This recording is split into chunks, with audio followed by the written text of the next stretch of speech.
మంచి అమ్మాయినని పెట్టకూడదా? దానికే పేరు లేదు, అది ఒక పెద్ద ప్రాస్టిట్యూట్. మా ఊర్లో ఒక 2 నెలలు సినిమా షూటింగ్ చేసినారు. నన్ను పర్మిషన్ అడిగినారు. గాయత్రిది మా లెక్చరర్ ఇల్లు చూసినారు, మా సూర్యమణి ఇండ్లు వాడినారు. మంచిదన్న పెట్టండి. ఆడవాళ్ళకి ఎంత జిగుత్సాకరంగా ఉందంటే మీరు పెట్టిన ఆ లేడీ చూసినారు కదా, ఉత్తబిత్తల రోజా పువ్వులు వేసుకుంది, ఫోటో పెట్టినారు కదా మా వాళ్ళు కూడా. అంటే మీరు ఎంత అవమానిస్తున్నారు ఒక లేడీని ఎంత అవమానిస్తున్నారు? సిగ్గుందా మీకు? సిగ్గుందా? ఇంకొక ఆయన వచ్చిండు, తెలుగుదేశం ఉండే, మళ్ళీ ఇట్టపోయి ఆడో ఉంది. వీళ్ళు బతుకు తెరువు కోసం ఏదో పాట పడతారు పాపం. అలాంటి దాంతో మా ఊరు మహిళలని మీరు చెప్పిస్తారా? మీకేం లేదా? నీతి నియమం లేదా? ఎందుకు లేదు? థర్డ్ జెండర్ అంటారు. వాళ్ళకన్నా తగ్గు నా కొడుకులు మీరు. పోయి బస్సు కలిసారు, ఏమైంది? నేను కంప్లైంట్ కూడా చేయను అని చెప్తారు. ఒరే జగనే మేలురా, బస్సులు నిలబెట్టించినాడు. మీ బీజేపీ గవర్నమెంట్ లో బస్సులు తగలబెట్టినారు. అంతకన్నా నీచంగా ఉందారా? ఏమైంది?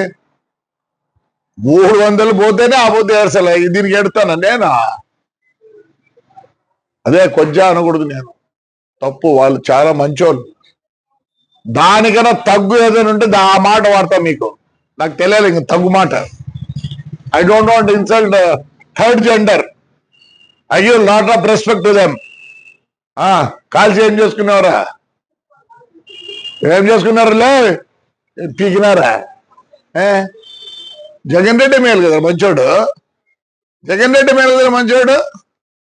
నా బస్సు కాలిపోలేదే, బస్సు నిలబెట్టించినాడు. నిలబెడితే ఆ పొద్దు 10 లక్షలు పోయేది, పొద్దు 6 లక్షలు పోతుంది. మీరు చేతగాని నా కొడకల్లారా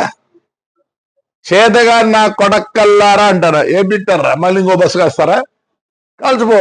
వరుసగా పెట్టినాడు. నేనే భయపడతాను అనుకుంటున్నారా? ప్రభాకర్ రెడ్డి గారు ఏం మాట్లాడుతుంటారో ఎవరికి అర్థం కాదు. గత కొన్ని రోజులుగా చూస్తున్నారు మీరు. అంత తీవ్రంగా మాట్లాడాల్సిన అవసరం లేదు. ఆ వయసుకు తగినట్టుగా మాట్లాడాలి. ఎందుకంటే ఎక్కడో ఏదో బస్సు కాలుస్తే దానికి బీజేపీ వాళ్ళకి ఏ రకమైన సంబంధమో నాకు అర్థం కాదు.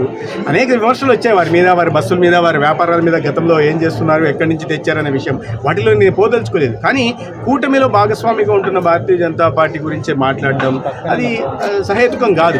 మన దేశంలో పాలిస్తున్న పార్టీ బీజేపీ పార్టీ. ఇవాళ సఖ్యతతో చాలా అన్యోన్యంగా కూటమిలో సభ్యులను తెలుగుదేశం, బీజేపీ, జనసేన ఒక మంచి ప్రభుత్వాన్ని అందిస్తున్నాయి. కేంద్ర ప్రభుత్వ సహకారంతో మంచి పాలన సాగిస్తున్నాయి. ఈ నేపథ్యంలో ఏదో తన వ్యక్తిగత విషయాలను తీసుకొచ్చి అదేదో రాష్ట్రానికి సంబంధించిన విషయంలాగా మాట్లాడడం, ఒక అర్థం పర్థం లేని విమర్శలు బీజేపీ మీద చేయడం అనేది మంచిది కాదు. వారి గౌరవం, వారి వయసుకు తగిన విధంగా మాట్లాడాలి. వారు తెలుసుకుంటారని నేను భావిస్తున్నాను. Right sir.